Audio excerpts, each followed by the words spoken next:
Hello and welcome to the Tank Club. Today we're diving back into the world of Albion Online. Just like in many other MMORPGs, there's a real demand for skilled tanks, and that's where we come in. Whether you're new to tanking or aiming to master the toughest hardcore expeditions, we've got you covered. From PvE battles to PvP clashes and the massive ZvZ confrontations, our guide features 6 robust tank builds tailored for every stage of your journey. Stay tuned as we explore each build in detail, helping you enhance your gameplay in Albion Online. Let's get started and turn you into the tank that every team wants to have in 2024. So to get things started, we're going to go with our Albion Online beginner tank build. This is a budget-friendly basic build for beginners looking to try out tanking in Albion Online, which provides the tools to increase defense, your health, your overall survivability, while also maintaining good threat and crowd control, while debuffing enemies as well. It's a great setup to get started in some of the easier PvE content and works especially well when with a partner or a group. You need to equip this gear as soon as possible to begin leveling it on the Destiny board, and a big focus at this stage is on farming fame. You won't have access to all of the skills suggested here in this build to begin with. For example, you need Mace Fighter 40 to unlock the air compressor ability. You also want to think about once you reach plate armor 30 on the chest and the head, switch your feet to Hunter's Shoes to level up that. This is going to help you later on in the game. By the time you reach plate armor 30, you'll be able to tank with just 2 pieces of plate armor because you'll be able to get tier 6 gear. So the suggested IP for this build is just straight away, any IP. The sort of content you're going to be looking at doing, sort of expeditions, group dungeons, and in those safe yellow zones. And generally you don't want to upgrade this gear past 4.1 because there's no point going much higher tier. This is sort of a starter build. So the gear you're looking at with this build is the soldier helmet, the guardian armor, guardian boots, and then you want to equip that incubus mace, the sarcophagus shield, which will buff your defense and threat generation. The cape for this build, you want to use the Martlock cape. This will give you a nice spell, so when your health drops low, you will get a shield that will increase your defense for a few seconds. And then for the other stuff, potions, you want to go with the healing potion to begin with, because while you are low level, you're going to probably need that. And then the goat's sandwich, which is going to increase your max health, because you are going to have quite low max health while you are starting out in the game. On your incubus mace, threatening smash. This is going to do a cone in front of you, and it's going to be like an AoE, so you're going to be able to grab aggro of enemies by using this. Eventually you'll unlock air compressor. This is super strong. This is really where you start to learn how to tank, because you can start vacuum pulling things into a nice big stack and also increasing threat as well with this skill. So this is a great way to clump enemies up, and that's what tanking is all about. So you want to run around, pick enemies up, clump them up, and then your group are going to kill them. Once you've got the enemies clumped up with air compressor, you then want to use shrinking curse. So this is going to make the enemies shrink in size, it's going to reduce their max health, and it's going to increase the damage that your group are doing to the enemies. So this is something that you need to be calling out for your group. This is why the tank being in control is very important, because you need to be making sure you're using that skill. You then want to go with energetic to get some energy back from your auto attacks. When we look at the guardian armor, you've got taunt on there, so obviously you can get taunt of enemies. You will switch this though, because you might not need this for boss fights. You might have enough threat with your threatening smash and your perks that are going to buff up your threat as well. So in that case, you then want to use enfeebling aura, which is going to be a nice survival tool. For the passives on this one, you want the toughness to increase defense, and then you also want protective instinct to increase your threat generation. Really strong. For the soldier helmet, you've got block. This is a nice survival tool, so you use this obviously at any point where you're taking quite a lot of damage, it's causing you a bit of a problem, hit this and block it. To go with that, you've got toughness to increase your defense. On your shoes, you've got giant. This is another survival tool, so you're going to increase your movement speed, you're going to increase your current and max health, and you're going to become much bigger. And it's a really good way to survive as well when obviously block is on cooldown. With that, you've also got toughness again to increase that defense. Now, once you've got all your practice, you're going to want to start moving on to some harder content. So we're going to now look at our hardcore expedition tank build.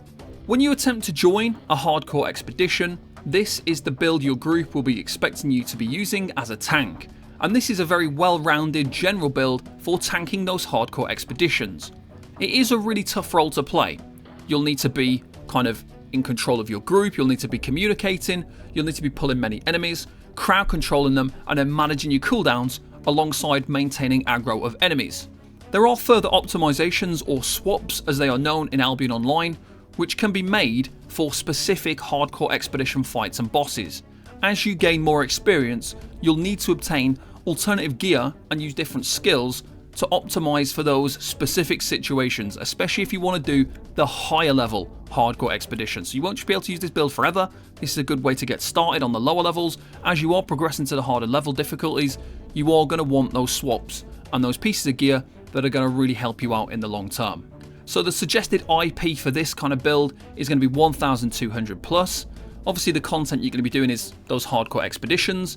And you can start using this build from sort of tier 6, so get this gear in tier 6, but tier 8 plus is where you really want to be going with it. So you've got high enough IP to be able to tank everything within the hardcore expeditions.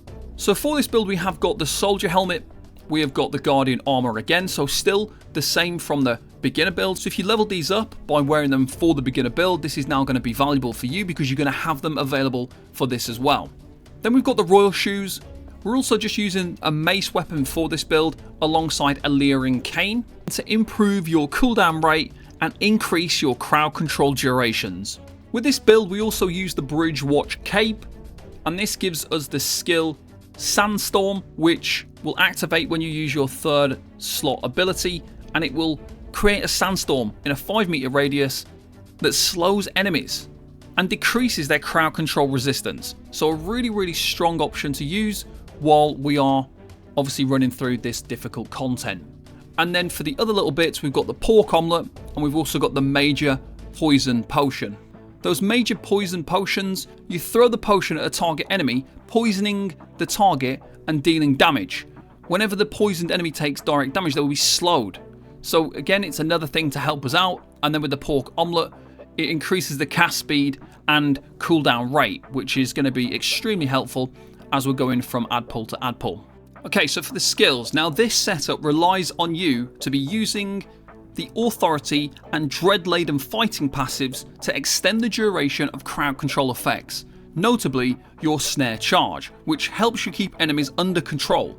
You take a lot of damage when pulling big stacks in hardcore expeditions, so the rest of your skills are used for quick maneuvering, and so you can pull and clump enemy stacks efficiently and receive as little damage as possible. So the skills that we use here are Threatening Smash to gain AoE aggro of enemies. We've got Snare Charge, which is used to leap to enemies, root them, and then interrupt them. We have Deep Leap, which again leap to enemies and become immune to damage and effects while also slowing and stunning them. Then we've got that dread-laden fighting in there, so every auto attack increases the duration of your crowd control effects. So everything that we're doing so far has got some crowd control element in there, and then this is just going to extend the duration, which is really nice. Next we've got Enfeebling Aura to create that aura that reduces incoming damage to you and your allies. We add in again Authority in there to increase the duration of crowd control, and some Protective Instinct for that threat generation. Then we've got block to block attacks from enemies alongside some more Authority for that crowd control. We then use Evasive Jump, so leap to enemies and become immune to effects once again. For boss fights it can be a good idea to use an Astral Aegis Shield and switch your R skill to Taunt if you can, if it's needed. Next we're on to my PvP tank build.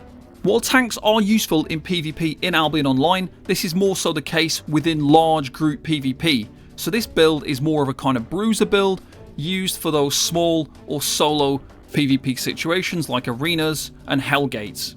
You typically want to have access to damage in these environments, as crowd controlling is not enough when you've only got a small group. But the playstyle of a sort of PvE ZvZ tank isn't far different from this, as you'll add in damage to go alongside the crowd control utility you'd expect from a tank.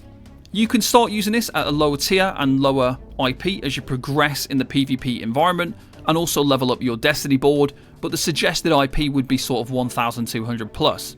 The content you're going to be doing, PvP, arenas, hellgates, those kind of smaller group bits of content, and ideally you want to try and get this up to tier 8 for maximum effect. The gear you're going to be using for this build includes the Assassin HUD, the Judicator armor, and then the Duskweaver boots.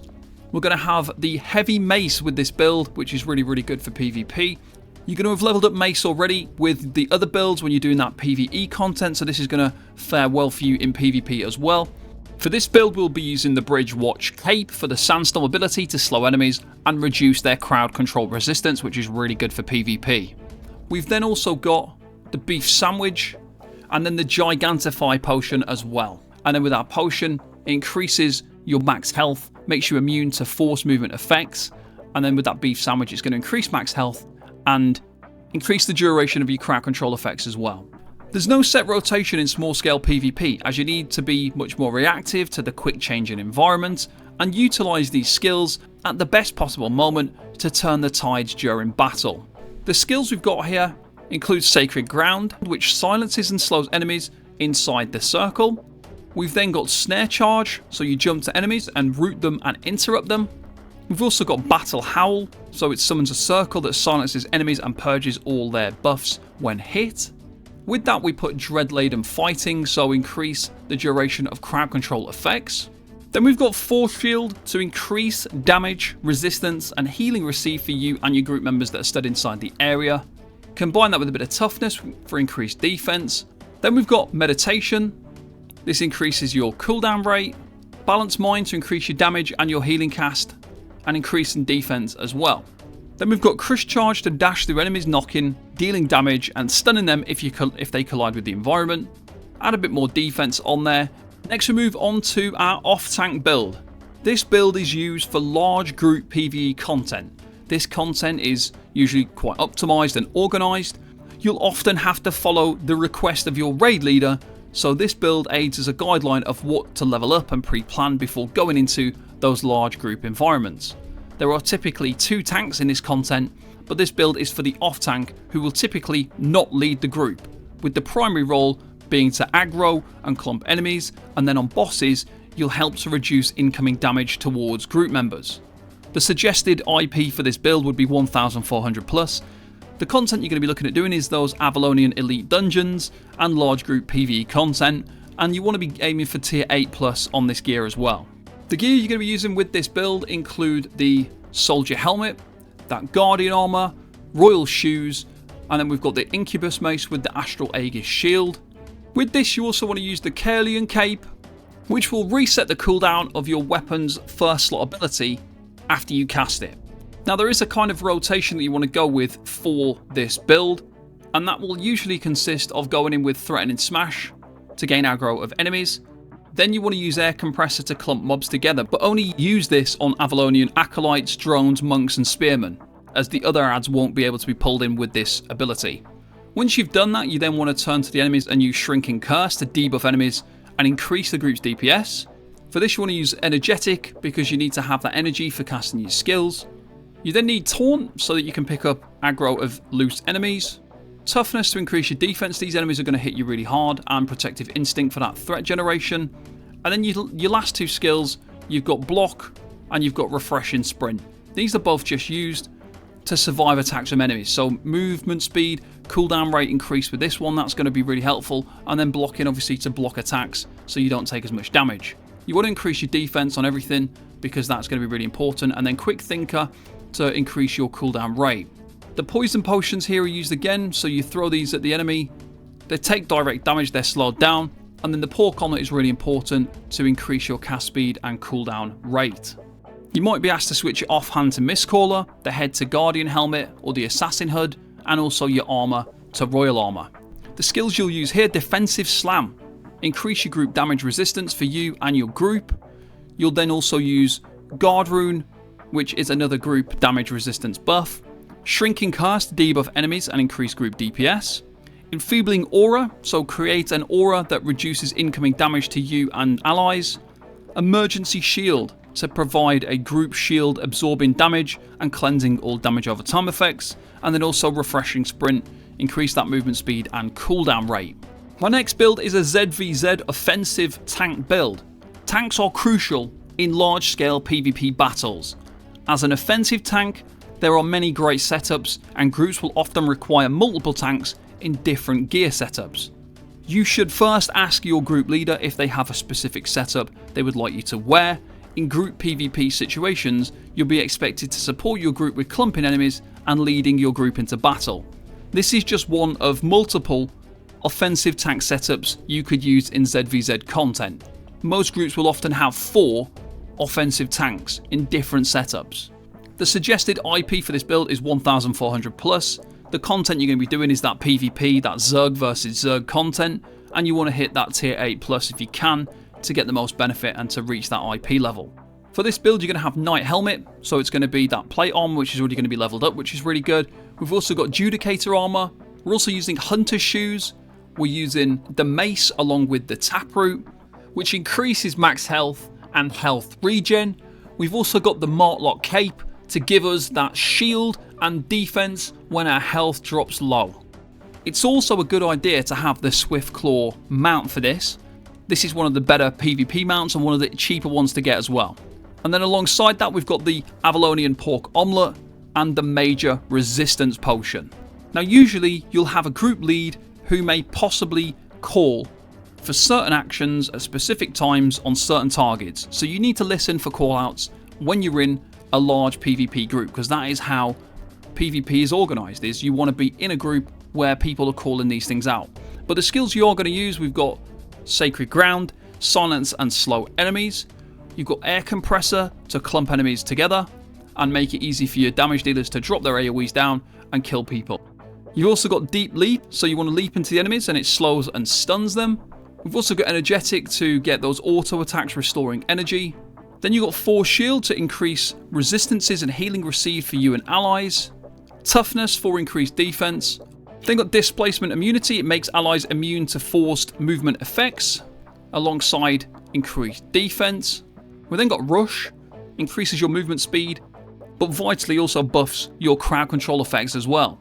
Then you've got Quick Thinker to increase your cooldown rate. Obviously the Major Resistance Potion is going to increase your defense and your crowd control resistance. And then the Omelette is going to increase your cast speed, cooldown rate and your defense.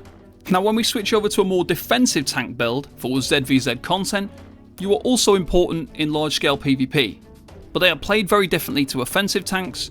In group PvP situations, you'll be expected to support your group with defensive support and disrupting enemies rather than focusing on enemy crowd control and leading the charge. Once again, there are multiple setups that are expected by group leaders, and ZvZ groups will often have multiple defensive tanks, and this is just one example. Again, the suggested IP for this will be 1400 plus. And for this one, you're going to go with that Judicator helmet, the Guardian armor, the face scale sandals. We're also going to be using the Grove Keeper as the weapon.